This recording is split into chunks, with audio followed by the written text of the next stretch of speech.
Bonjour. Bonjour et bienvenue dans Télésérie. Bonjour Charlie. Bonjour les filles. Non, ça va être comme ça toutes les semaines. Bon, alors vous adorez les séries, ça tombe bien, nous aussi. On va vous en parler chaque samedi à 16h40, des infos, des reportages. Des news, les stars nous parleront de leurs séries préférées. Vous verrez en exclu les images des séries qui fonctionnent actuellement aux États-Unis. Vous saurez tout, par exemple, je ne sais pas, la suite d'Aux frontières du réel. Par exemple, au hasard. Nous vous promènerons dans les coulisses des tournages, nous parlerons des séries qui vous ont marqué. Vous saurez tout. Alors, on ouvre. Tintin. La mission d'aujourd'hui. Voici le sommaire. Votre première mission, si vous l'acceptez, sera de lever le voile sur la 3e saison inédite de Lois and Clark, les nouvelles aventures de Superman. Les autres agents à contacter pour la suite des opérations s'appellent Madame Pale, John Steed et Tara King. Le coiffeur, Jacques Desange, et le chanteur, c'est Jérôme, fan de série, seront vos tout derniers contacts. Excusez-moi, mais je me marre tout le temps, c'est ma nature, je suis comme ça. Moi, je me souviens. Et la cerise sur le gâteau, des images inédites de la 4e saison des Contes de la Crypte. C'est facile. C'est parti. Premier sujet de ce numéro 1 de télésérie, une série bien actuelle, elle est née en 1993, Lois and Clark, les nouvelles aventures de Superman, avec le charmant Dean Cain et la jolie Terry Hatcher. Cette série passe actuellement sur la chaîne américaine ABC tous les dimanches à 20h. Les deux comédiens tournent la fin de la 3e saison en ce moment même, et cette 3e saison, vous allez la découvrir sur M6 dès le 30 avril, mardi soir 20h50, 2 épisodes tous les mardis. Il faut quand même dire qu'il s'agit toujours des aventures du super-héros Superman dans son magnifique collant bleu et rouge et qui vient de Krypton. C'est pour moi. Je te rends tes affaires. C'est sympa. Tenue qu'on a découvert dans les BD il y a très longtemps aux États-Unis, les BD de Superman, il y a eu les films.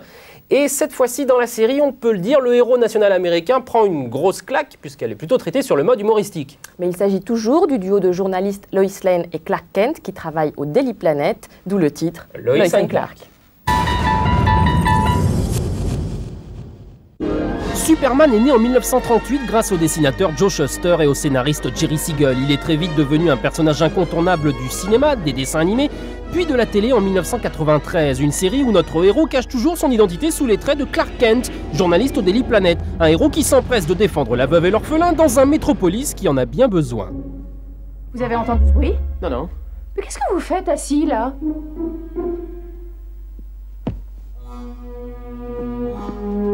Être un super-héros, c'est bien aussi pour les tâches quotidiennes, pour changer une ampoule défectueuse, pour se raser le matin. La perfection masculin.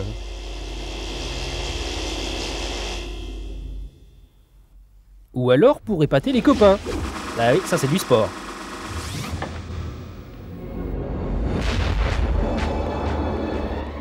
Et Superman, il vole pour rendre visite à papa et à maman, c'est pratique, même si ça demande un sacré entretien. Dis-moi ce que je dois faire. J'arrive pas à l'enlever. Clark, c'est une tache de poussière ou c'est une tache d'huile? J'en sais rien, maman. C'est une bombe qui a fait ça. Mais le revers de la médaille, c'est qu'un super-héros, ça finit souvent seul. Sauf que dans Lois and Clark, idée géniale du créateur qui n'est autre qu'une femme, Deborah Joy Levine, notre héros tombe amoureux d'une journaliste très sexy, Lois Lane, interprétée par Terry Hatcher, aperçue dans Murphy Brown et Code Quantum. Elle est merveilleuse. Et modeste avec ça. Le hic, c'est qu'elle chambre sans arrêt son confrère. Clark, arrêtez de jouer les Kevin Costner protégeant Whitney Houston. On est au Daily Planet, il n'y a plus de danger. Avez-vous un attachement sentimental à Superman? Oui ou non? Non! Ouh, la menteuse, elle est amoureuse du super-héros, le même, avec des lunettes en moins et une combinaison ridicule en plus. Merci. Je suis très touché. Te vexe pas, vieux.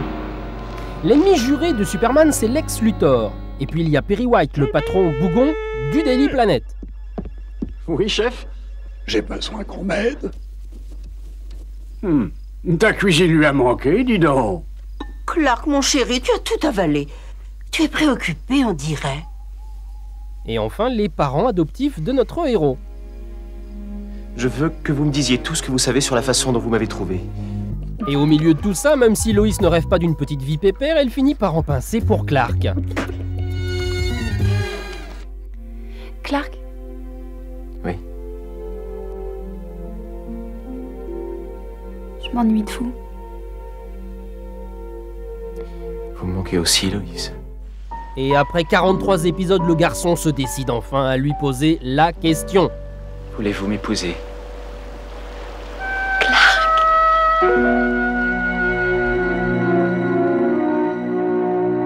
Et alors, qu'est-ce qu'elle va répondre? Toi, tu sais. T'aimerais bien savoir. Alors. Un chouïa de la réponse. Allez, je vous mets l'eau à la bouche. Clark demande Lois en mariage. Écoutez la réponse.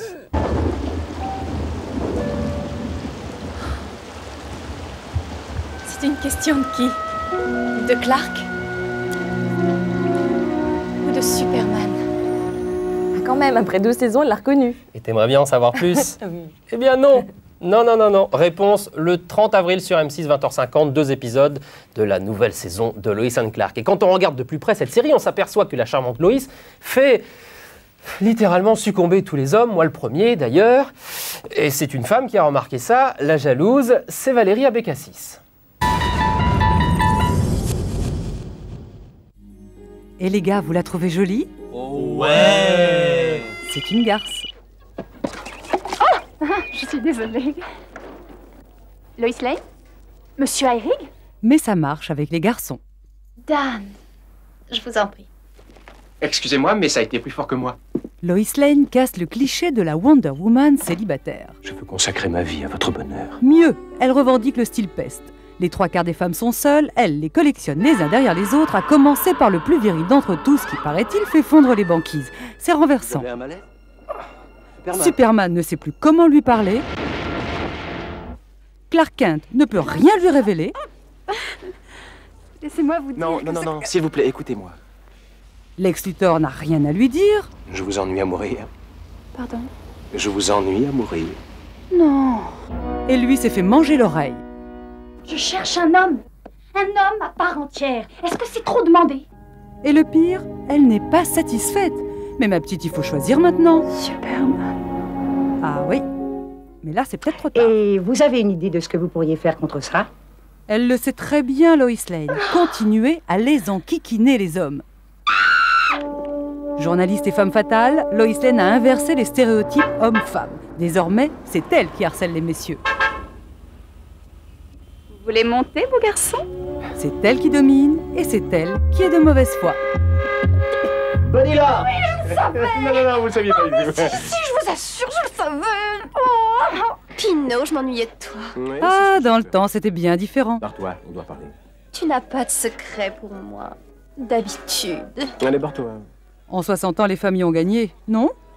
Série d'hier, séquence nostalgie avec, vous l'avez reconnu, Chapeau melon et bottes de cuir, une série anglaise créée en 1961 par Brian Clemens. Oui, petit historique, 187 épisodes de Chapeau melon et bottes de cuir. Et dans la première saison, en 1961, le premier partenaire de John Steed, c'était un homme, le Dr. Kill, qui voulait venger la mort de sa fiancée, aidé par John Steed, qui à l'époque avait le second rôle. D'où le titre anglais The Avengers. Les Vengeurs. Et c'était tourné dans les conditions du direct. Cette série d'espionnage a eu énormément de succès dans le monde entier, grâce notamment à son côté fantastique, bien avant X-Files. Aux frontières du réel. Allez, vas-y. chapeau.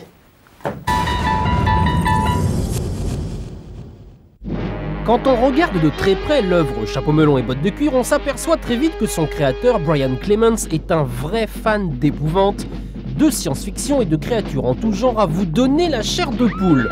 Voilà, comme vous dites. John Steed, Madame Pell et Tara King ont tout enduré, même les soucoupes volantes.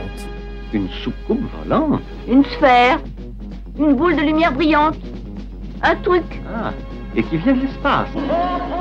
Oui, bah ça ne vous a pas toujours fait rire, monsieur le gentleman, ces Pères Noël affreux, ces pseudo-Jack l'éventreur, ces tueurs grimés aux chapeaux colorés et aux grandes chaussures jaunes, ou ce vengeur volant échappé d'on ne sait quel BD.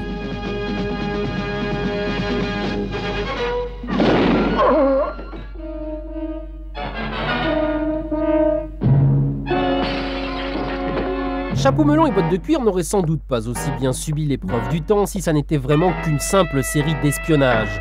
The Avengers nous entraîne souvent dans un délire total digne du Prisonnier de Patrick McGowan réalisé à la même époque.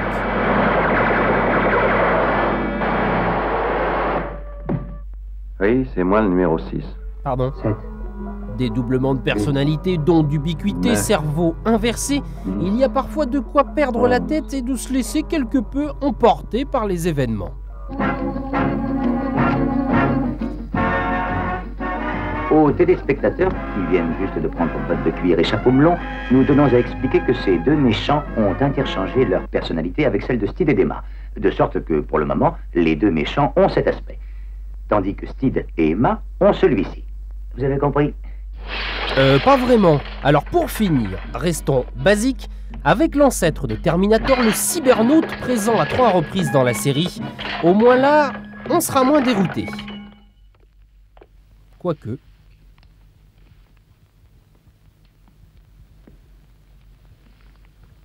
Madame Pell, on a besoin de nous. Et John Steed a eu besoin de bien d'autres partenaires dans sa carrière d'espion, puisque juste avant Madame Pell, il y a eu Cathy Gale, Honor Blackman, qui fut la première à imposer le judo et les tenues en cuir particulièrement sexy. Madame Pell ensuite, puis Tara King, Linda Thorson avec ses petites perruques. Et tu sais pourquoi elle avait des perruques? Tu vas nous le dire. Elle s'est fait brûler les cheveux en se faisant une décoloration juste avant le tournage d'un épisode. Et puis dernière partenaire de John Steed, Purday, 1976, avec son ami Gambit. Purday, c'était Joanna Lumley. À part Linda Thorson, les 3 partenaires de Steed ont toutes été des James Bond Girls. Mais malgré tout, c'est quand même Emma Pell qui reste la partenaire la plus sexy de Steed, grâce notamment à ses tenues d'avant-garde. Au milieu des années 60, pour la 4e saison de Chapeau melon et bottes de cuir, Diana Rigg devient Emma Pell, 2e partenaire féminin de Steed. C'est John Bates qui est chargé de créer les vêtements d'Emma Pell, avec plus ou moins de bon goût, mais toujours beaucoup d'imagination. Tour à tour, petit oiseau en cage ou marquise enrubannée, créature de rêve sadomasochiste ou Robin des Bois, ça vient dans un instant. On aura même droit à la danse des 7 voiles. Bah oui.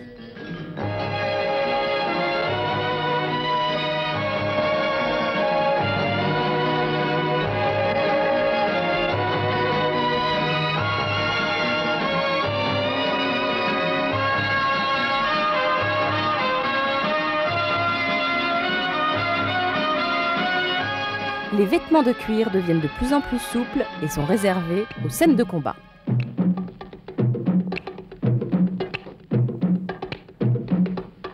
Donnez-moi votre arme. Si j'étais vous, je lui donnerais.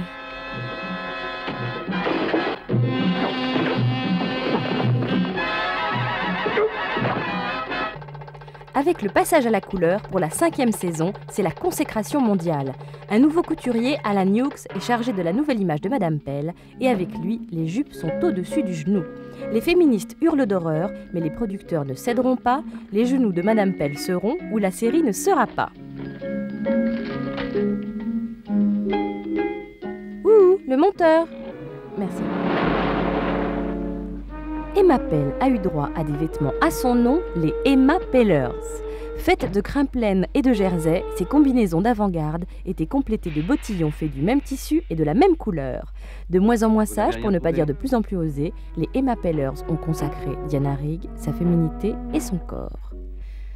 Moi, 3 mois des vacances, ça me fout le moral en l'air.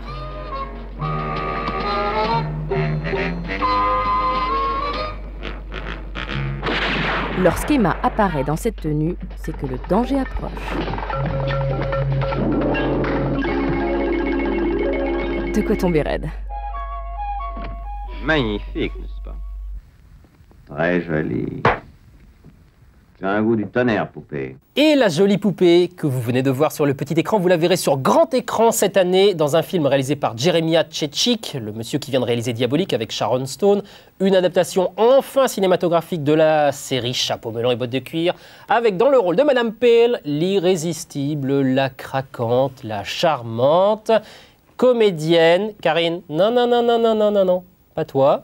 Bien essayé, je reconnais, bien essayé, mais non, ce sera Nicole Kidman, comédienne, elle vraiment, et Madame Tom Cruise à la ville. À ses côtés, dans le rôle de John Steed, on retrouvera Ralph Fiennes, le méchant de la liste de Schindler, et qu'on avait également vu dans Quiz Show de Robert Redford.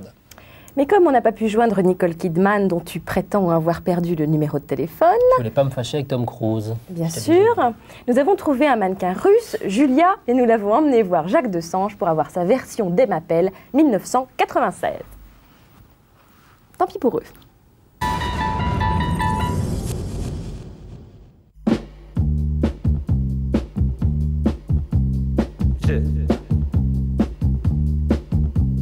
J'aime regarder des filles qui marchent sur la plage. Nicolas, je vous confie Julia. Bonjour, voilà. Julia, je vous emmène. C'est pour moi l'espionne des années 96 parce que justement, c'est tout l'inverse de ce qu'on a pu connaître avec Emma Peel. C'est-à-dire le côté blond et court, alors qu'avant c'était brun et long, très rebiquette, un peu sophistiqué. Là, on se retrouve dans quelque chose de plus naturel où ça peut bouger, justement, on peut les mettre en avant, en arrière. On peut mettre des pattes, on peut les mettre vers l'arrière, on peut mettre beaucoup de gel pour une soirée. Là, c'est là où on peut jouer avec ça. Et voilà pourquoi je trouve que c'est exactement ce qui correspond à la nouvelle espionne. Et Monsieur Desange, pourquoi les cheveux courts? Les cheveux courts parce que c'est quelque chose qui va très bien à Julia. Parce que c'est une coiffure de sportive. Une espionne ne peut pas être une femme sophistiquée avec des chignons, avec des cheveux trop longs. Elle passe partout, elle peut s'infiltrer dans tous les coins. Et puis ça lui va bien surtout. Et vous préférez qui? Diana l'anglaise ou Julia la russe? On verra dans quelques mois si Nicole Kidman